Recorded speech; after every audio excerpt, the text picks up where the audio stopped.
Perbedaan keadaan bangsa Indonesia sebelum dan sesudah tanggal 28 Oktober 1928. Tanggal 28 Oktober 1928 menjadi tonggak penting dalam sejarah Indonesia, yaitu Sumpah Pemuda. Peristiwa ini menandai pergeseran signifikan dalam kesadaran dan persatuan bangsa Indonesia. Sebelum tanggal 28 Oktober 1928. Yang pertama, perpecahan dan identitas yang beragam. Bangsa Indonesia masih terpecah-pecah berdasarkan identitas daerah, suku, dan agama. Meskipun terdapat kesadaran nasional yang tumbuh, rasa persatuan dan kesatuan belum kuat. Gerakan nasional masih bersifat lokal dan belum terkoordinasi secara nasional. Bahasa Melayu digunakan secara luas, tapi belum ada bahasa nasional yang resmi. Yang kedua, perjuangan yang terfragmentasi. Perjuangan melawan penjajahan Belanda dilakukan secara sporadis dan terfragmentasi. Perlawanan seringkali dipimpin oleh tokoh-tokoh lokal dan kurang terkoordinasi secara nasional.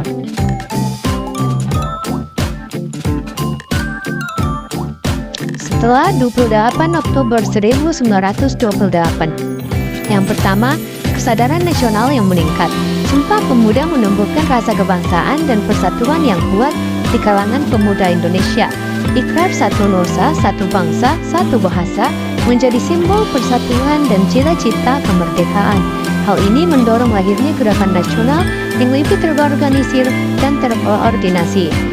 Yang kedua, bahasa Indonesia sebagai bahasa persatuan. Penggunaan bahasa Indonesia sebagai bahasa persatuan semakin meluas setelah Sumpah Pemuda. Hal ini mempermudah komunikasi dan koordinasi antar berbagai kelompok di Indonesia. Yang ketiga, perjuangan yang lebih terkoordinasi. Dengan meningkatnya kesadaran nasional dan persatuan, perjuangan melawan penjajahan menjadi lebih terorganisir dan terkoordinasi. Berbagai organisasi pemuda dan pergerakan nasional bekerja sama untuk mencapai tujuan kemerdekaan. Berikut 10 bentuk-bentuk perjuangan bangsa Indonesia sebelum tanggal 28 Oktober 1928. Yang pertama, Perang Sisingamangaraja atau Perang Batak. Perang Sisingamangaraja juga dikenal sebagai Perang Batak, adalah perang perlawanan yang dipimpin oleh Sisingamangaraja 12 melawan penjajahan Belanda di wilayah Batak, Sumatera Utara, dari tahun 1878 hingga 1907. Perang ini merupakan perlawanan yang sangat gigih dan berlangsung selama hampir 3 dekade.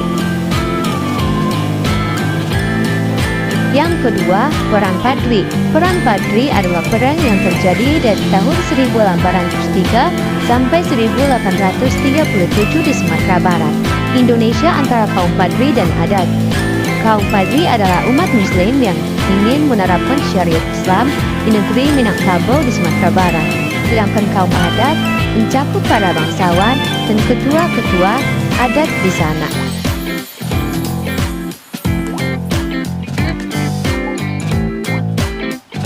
Yang ketiga, Perang Aceh. Perang Aceh juga dikenal sebagai Perang Belanda atau Perang Kafir, adalah konflik militer bersenjata antara Kesultanan Aceh dan Kerajaan Belanda.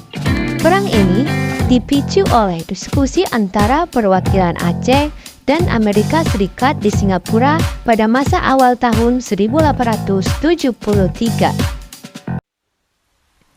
Yang keempat, Perang Diponegoro. Perang Diponegoro yang juga dikenal dengan sebutan Perang Jawa adalah perang besar dan berlangsung selama 5 tahun di Pulau Jawa, Hindia, Belanda. Yang kelima, Perang Banjar. Perang Banjar atau Perang Banjar Barito atau Perang Kalimantan Selatan adalah perang perlawanan terhadap penjajahan kolonial Belanda di Kerajaan Banjar yang berlangsung hampir setengah abad, sehingga menjadikannya perang terlama di Nusantara. Yang keenam, Perang Jagaraga di Bali. Perang Jagaraga yang juga dikenal sebagai Perang Bali Kedua adalah sebuah pertempuran yang terjadi di Bali pada tahun 1848 sampai 1849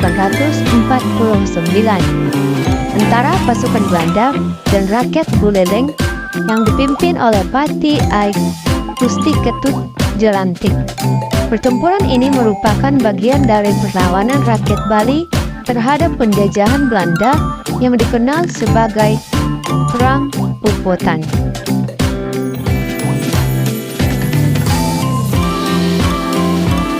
Yang ketujuh, Perang Pattimura. Perang Pattimura adalah pertempuran yang terjadi di Maluku pada tahun 1817.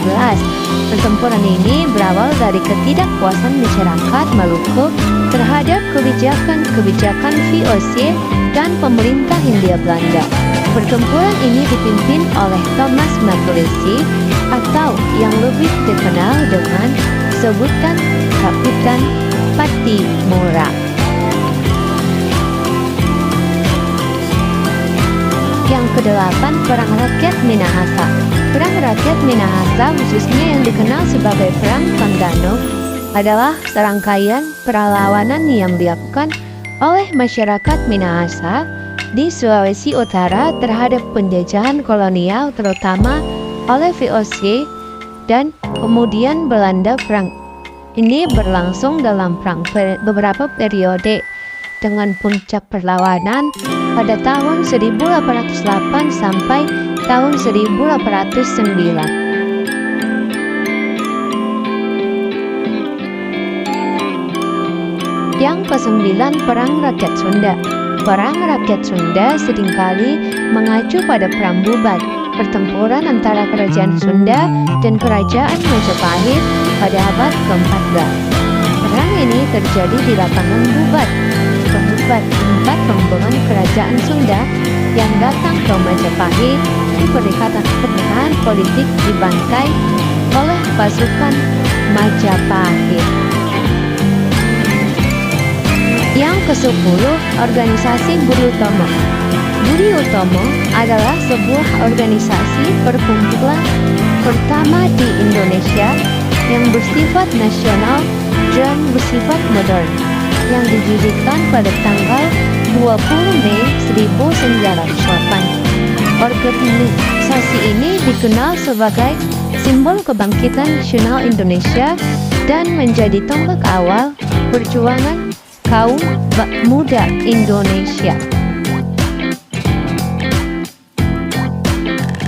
Lanjut, berikut 10 bentuk-bentuk perjuangan bangsa Indonesia setelah tanggal 28 Oktober tahun 1928.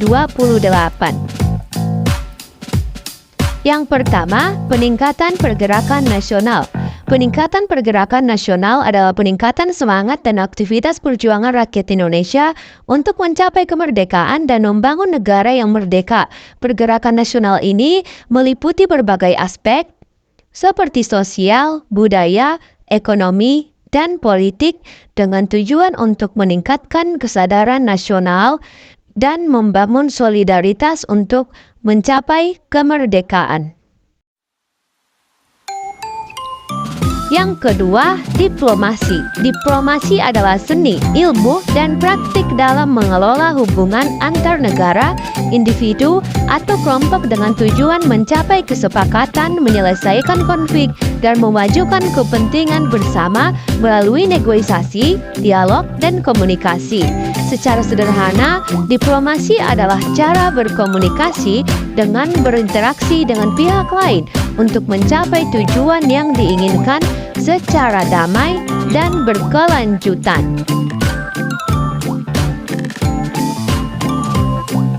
Yang ketiga, perlawanan bersenjata. Perlawanan bersenjata setelah Sumpah Pemuda terjadi setelah proklamasi kemerdekaan Indonesia pada 17 Agustus 1945. Perlawanan ini merupakan upaya untuk mempertahankan kemerdekaan dari serangan kembali tentara kolonial Belanda dan sekutu. Yang keempat, Konferensi Asia Afrika atau KKA. Konferensi Asia Afrika atau KKA diselenggarakan di Bandung pada tanggal 18 sampai 24 April tahun 1955.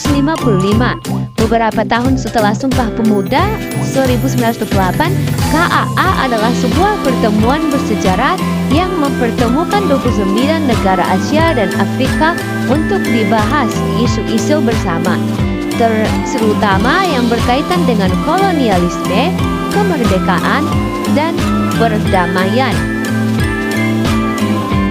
Yang kelima, pemuda sebagai garda terdepan.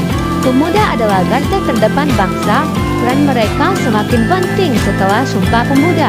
Sumpah Pemuda mengajarkan pentingnya persatuan, dan pemuda diharapkan menjadi contoh dalam menjaga keberagaman serta membangun bangsa yang damai. Mereka juga diharapkan menjadi agen perubahan yang membawa ide-ide segar dan solusi inovatif untuk kemajuan bangsa. Yang keenam, pembentukan KBIM. Pembentukan Komisi Besar Indonesia Muda atau KBIM merupakan hasil dari Kongres Pemuda kedua yang diselenggarakan pada tanggal 27 sampai 28 Oktober 1928. Tujuan pembentukan KBIM adalah untuk membentuk organisasi baru yang menjadi wadah bagi organisasi pemuda kedaerahan. KBIM memiliki tugas menyusun anggaran rumah tangga dan anggaran dasar organisasi Indonesia Muda. Yang ketujuh, melestarikan budaya dan sejarah. Setelah Sumpah Pemuda, melestarikan budaya dan sejarah dapat dilakukan dengan berbagai cara, seperti melalui pendidikan, seni, dan budaya populer. Generasi muda perlu memahami sejarah bangsa, menghargai keberagaman budaya, dan aktif dalam mengembangkan seni dan budaya lokal. Yang kedelapan, pembentukan pemerintah yang sah. Pembentukan pemerintah yang sah di Indonesia setelah Sumpah Pemuda adalah proses yang panjang dan rumit, dimulai dengan perjuangan untuk kemerdekaan dan berlanjut hingga proklamasi kemerdekaan. Sumpah Pemuda sendiri menjadi tonggak penting dalam semangat nasionalisme yang mendorong terbentuknya pemerintah yang sah. Yang kesembilan, perjuangan ekonomi.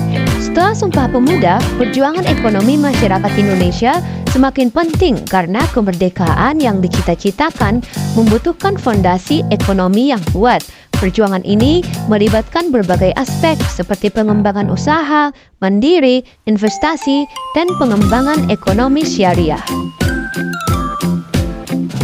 Yang ke-10 atau yang terakhir, penggunaan simbol-simbol kebangsaan. Setelah Sumpah Pemuda, simbol-simbol kebangsaan seperti bendera merah putih, bahasa Indonesia, dan lagu kebangsaan Indonesia Raya semakin diperkuat penggunaannya dan menjadi ciri khas identitas nasional Indonesia. Sumpah Pemuda menjadi fondasi penting dalam membangun kesadaran nasional dan persatuan bangsa Indonesia. Kesimpulannya adalah Sumpah Pemuda pada 28 Oktober 1928 menandai titik balik penting dalam sejarah Indonesia. Peristiwa ini menandai peralihan dari rasa nasionalisme yang terfragmentasi menuju kesadaran nasional yang kuat dan terpadu, yang pada akhirnya menjadi dasar bagi kemerdekaan Indonesia. Keadaan bangsa Indonesia sebelum dan sesudah 28 Oktober 1928.